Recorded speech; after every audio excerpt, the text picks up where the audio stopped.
जम्मू कश्मीर से इस वक्त एक ऐसी खबर सामने आई है जिसने कानून व्यवस्था, पारदर्शिता और जवाबदेही को लेकर एक बार फिर गंभीर सवाल खड़े कर दिए हैं।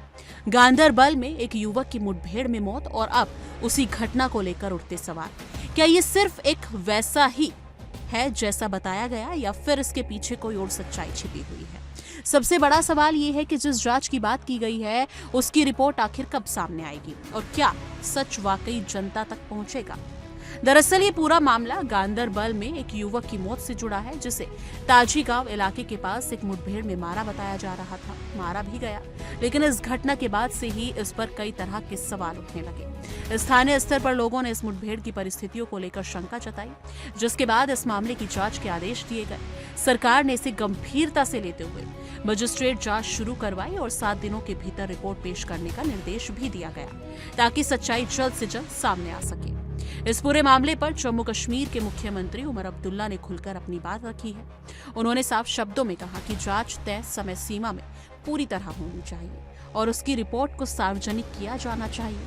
उनका कहना है कि अगर सरकार के पास छिपाने के लिए कुछ नहीं है तो देरी की भी कोई वजह होनी चाहिए।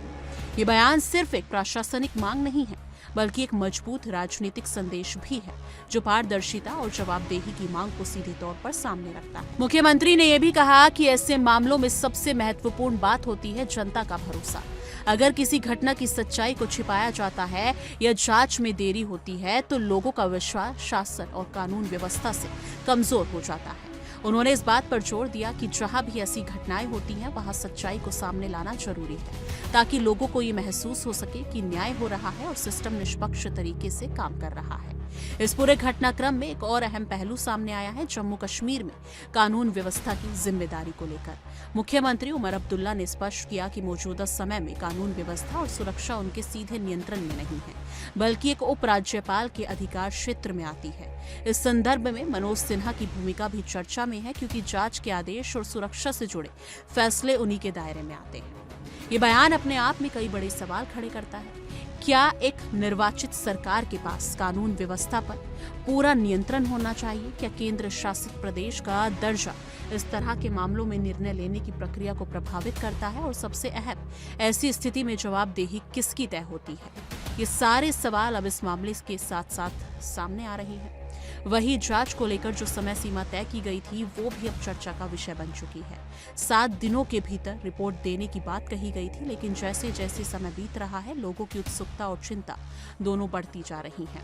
जब ये देखना बेहद महत्वपूर्ण होगा कि क्या जांच समय पर पूरी होती है या फिर उनकी रिपोर्ट बिना किसी देरी के सार्वजनिक की जाती है। विशेषज्ञों का मानना है कि इस तरह के मामलों में पारदर्शिता ही सबसे बड़ा समाधान होता है। अगर जांच निष्पक्ष और समय पर पूरी होती है तो इससे न सिर्फ सच्चाई सामने आती है बल्कि लोगों का विश्वास भी मजबूत होता है। लेकिन अगर इसमें देरी होती है या जानकारी को रोका जाता है तो इससे संदेह और भी गहरा हो जाता है जो आगे चलकर बड़े विवाद का कारण बन सकता है। इस पूरे मामले को अगर व्यापक नजरिए से देखें तो ये सिर्फ एक घटना या एक जांच का मामला नहीं है, ये एक टेस्ट केस है सिस्टम की पारदर्शिता का, सरकार की जवाबदेही का और जनता के विश्वास का।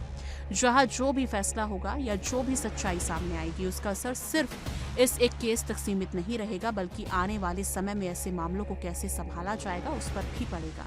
लेकिन आखिर में यही कहा जा सकता है कि गांदरबल की एक घटना अब एक बड़ी बहस का विषय बन चुकी है। एक तरफ सच्चाई जानने की मांग है तो दूसरी तरफ सिस्टम की विश्वसनीयता की परीक्षा।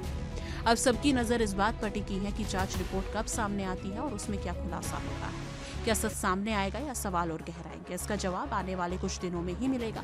लेकिन फिलहाल के लिए बस इतना ही। लेकिन आपकी इस मुद्दे पर क्या कुछ राय है? कमेंट सेक्शन में अपनी राय जरूर साझा कीजिएगा। देखिए इंडिया डेली 24/7 अब आपकी स्मार्ट टीवी पर।